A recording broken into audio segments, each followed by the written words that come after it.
Hai, Assalamualaikum. Welcome back to my YouTube channel.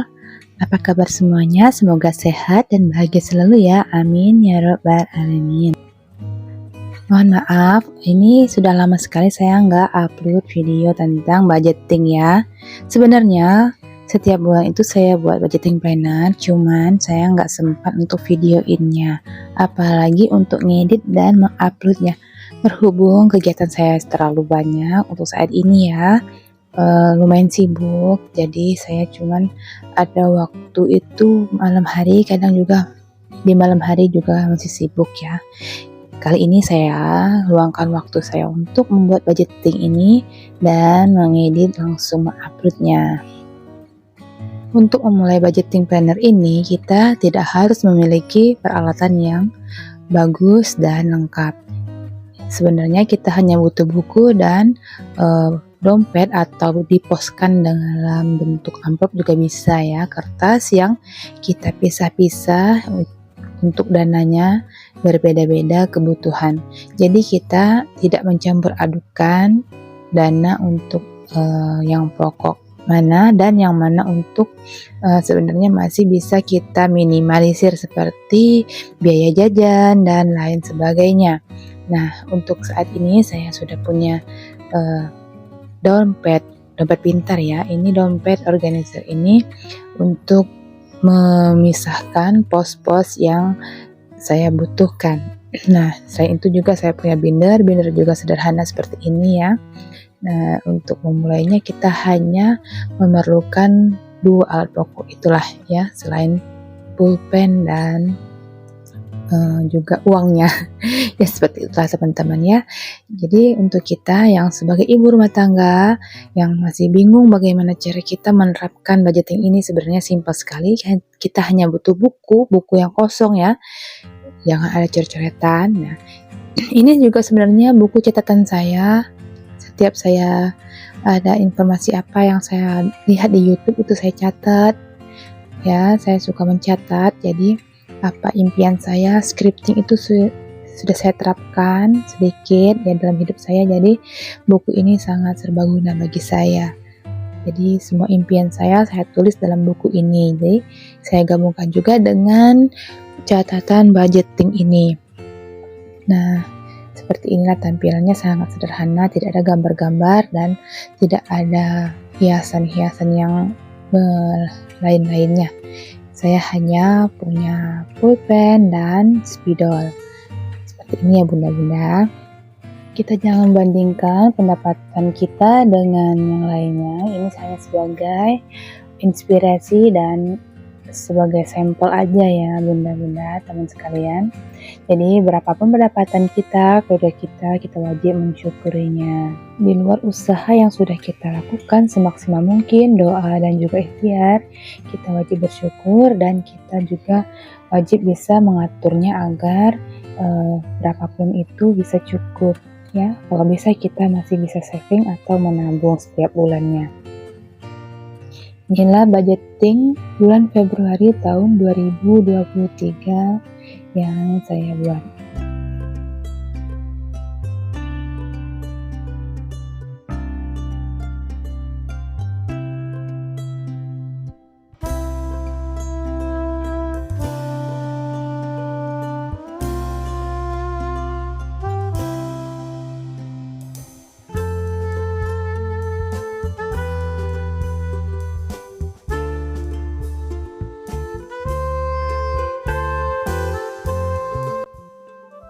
Untuk income ini saya skip, tidak saya tampilkan karena berhubung kita juga di samping bekerja penerima gaji, kita juga punya usaha yang hasilnya itu tidak tentu ya setiap bulannya. Jadi kita itu penghasilannya hanya rata-rata sekian ya. Jadi tidak bisa saya tulis pastinya dan juga tidak mau ria dan lain sebagainya karena masih ada orang yang lebih dari kita ya. Bukan seperti itu juga, tapi lebih ke menjaga perasaan atau apalah ya. Nah, untuk outcome atau pengeluarannya itu saya bagi menjadi 3 seperti biasa, ada giving, living, dan saving. Ya, giving itu biasanya kita umat muslim minimal 2,5% dari pendapatan kita itu wajib kita keluarkan untuk orang-orang yang membutuhkan, seperti fakir miskin dan lain sebagainya. Terutama keluarga kita dulu, tetangga, dan ya, baru orang-orang yang di sekitar kita. Boleh juga orang-orang sesama muslim yang wajib kita bantu. Kalau kita orang muslim ya, tapi kalau kita agama lain juga kita menurut kepercayaan masing-masing. Untuk saving, saya menggunakan metode arisan karena saya lebih cocok menggunakan metode itu. Karena apa? Karena saya susah mengendalikan uang kalau ada di ATM. Saya biasanya belanja Shopee, Lazada, dan lain sebagainya. Jadi kalau ada uang di ATM itu di luar uang usaha, saya itu gatel sekali mau membelanjakannya. Ya, seperti itu ya. Jadi kalau saya ikut arisan, saya wajib menyetornya berapa sekian-sekian untuk setiap bulan atau minggunya. Jadi saya tidak berani menggunakannya. Nah, setelah dapat itu pun kita sudah merencanakannya untuk apa-apa ya. Biasanya kita menggunakannya itu untuk kebutuhan, untuk investasi ya. Setiap kita dapat arisan itu kita gunakan untuk membeli sesuatu yang bisa kita jual lagi atau menghasilkan lagi. Nah, seperti investasi membuat toko, memperbesar toko, atau membeli lahan, membeli kebun. Ya, karena kita tinggalnya di kampung ya, jadi kita di sini banyak kebun sawit ya, jadi kita juga punya pemikiran sama dengan masyarakat di sini harus punya kebun sawit. Sedangkan suami juga sejak dari bujangan dia sudah punya kebun sawit seperti itu ya. Setelah menikah baru 1 tahun kemudian baru panen raya. Alhamdulillahnya di tahun keempat pernikahan apa kelima gitu ya, kita baru bisa membelikan lahan yang keduanya lagi, dan seterusnya beli lagi setelah kita dapat arisan. Nah, kemarin terakhir kita beli 3,5 hektar ya, baru kita tanami lagi sawit sebanyak 500 pohon, dan sekarang kita tinggal mengeluarkan biaya untuk pemupukan dan upahnya ya, seperti itu karena kita tinggal di wilayah yang banyak perkebunan sawitnya. Nah, lumayan ya hasil dari sawit dari suami itu juga sejak dulu sudah melebihi kebutuhan kita, alhamdulillah.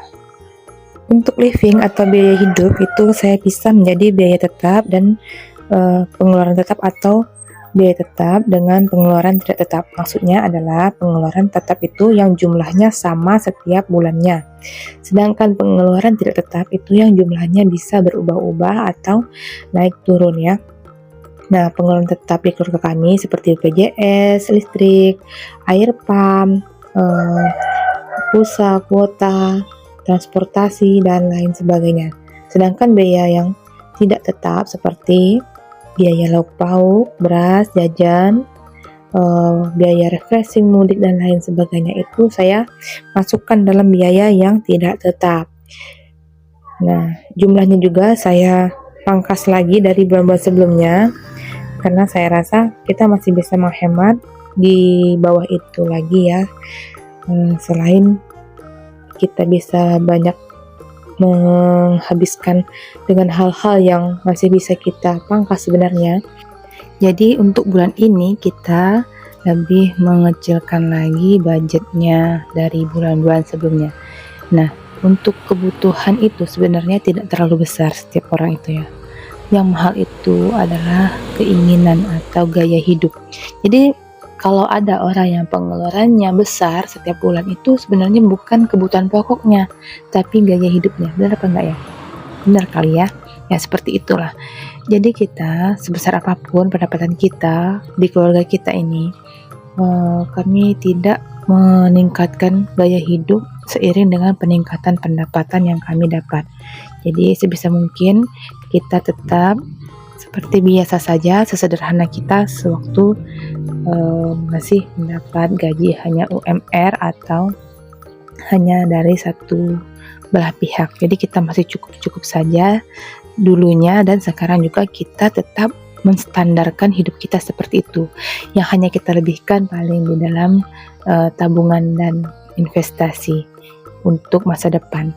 Mungkin jika kita sudah mencapai keinginan kita, kedepannya juga kita masih bisa meningkatkan lagi pengeluaran kita itu untuk yang lebih besar sedikit ya. Kalaupun tidak terlalu besar, kita hanya menggunakan standar ini saja.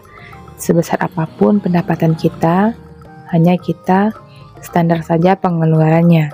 Kita hidup sederhana dan tidak terlalu mewah, juga tidak terlalu sulit. Hidup kita tidak terlalu pelit, tidak terlalu harus ini tidak boleh, itu tidak boleh, tidak seperti itu ya.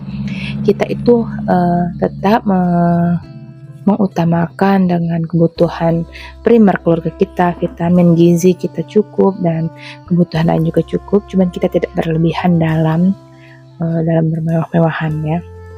Untuk jajan anak sebenarnya ini saya budgetin 300.000 di bulan-bulan sebelumnya, cuman untuk bulan ini saya lebih ingin menekan lagi untuk pengeluaran jajannya Zayan. Saya maunya membuat makanan cemilan yang sendiri untuknya homemade. Jadi untuk uang jajannya saya pangkas menjadi 150.000 kalau bisa. Tapi kalau masih kurang biaya jajannya, biasanya saya ambil dari uang hasil dari toko ya. Jadi saya menambahkan dari situ untuk pengeluaran jajannya Zayan.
Ini dia dompet pintarnya ya, kita sudah membagi-bagi dalam pos masing-masing, jadi tinggal kita memasukkan dananya ke dalam posnya itu. Untuk pembayarannya sendiri, kita misalnya membayarnya melalui pembayaran online atau lain sebagainya, kita langsung potong uang itu dan kita ambil dari dompet ini sendiri. Sedangkan untuk biaya seperti lauk pauk, beras itu biasanya saya ambil dalam per minggu ya biayanya. Dan untuk biaya seperti transportasi itu kita keluarkan sesuai dengan kebutuhan kita dan suami. Jadi untuk pengeluarannya berapa nanti kita ambil sesuai dengan kebutuhan. Sisanya kita kembalikan lagi di dompet ini. Jika ada sisa, kita akan masukkan ke dalam challenge yang uang 1.000, 2.000, 5.000, 10.000, 20.000 itu. Jika ada uang kembaliannya. Dan jika ada uang belanja sisa juga kita masukkan ke challenge. Untuk tabungan suka-suka kita, misalnya dekorasi rumah, beli apa yang kita inginkan, seperti itu ya teman-teman. Jadi untuk menyemangati kita ada uang sisa itu, kita harus memiliki pencapaian keinginan apa yang harus kita penuhi nantinya jika kita berhasil memiliki uang sisa. Misalnya uang transportasi sisanya 15.000, berarti kita bisa menabung 10.000 dan 5.000, seperti itu ya.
Oke, ini bindernya. Biasanya saya simpan challenge uang kembalian atau uang sisa 2.000, 5.000, 10.000, dan 20.000. Dan jika sudah cukup banyak, saya tukar ke uang yang gede dan saya masukkan ke tabungan sesuai dengan kebutuhan budget sinking fund-nya ya. Terima kasih sudah menonton video saya sampai selesai. Cukup sekian. Terima kasih dan jangan lupa subscribe, like, dan komen. Bye-bye.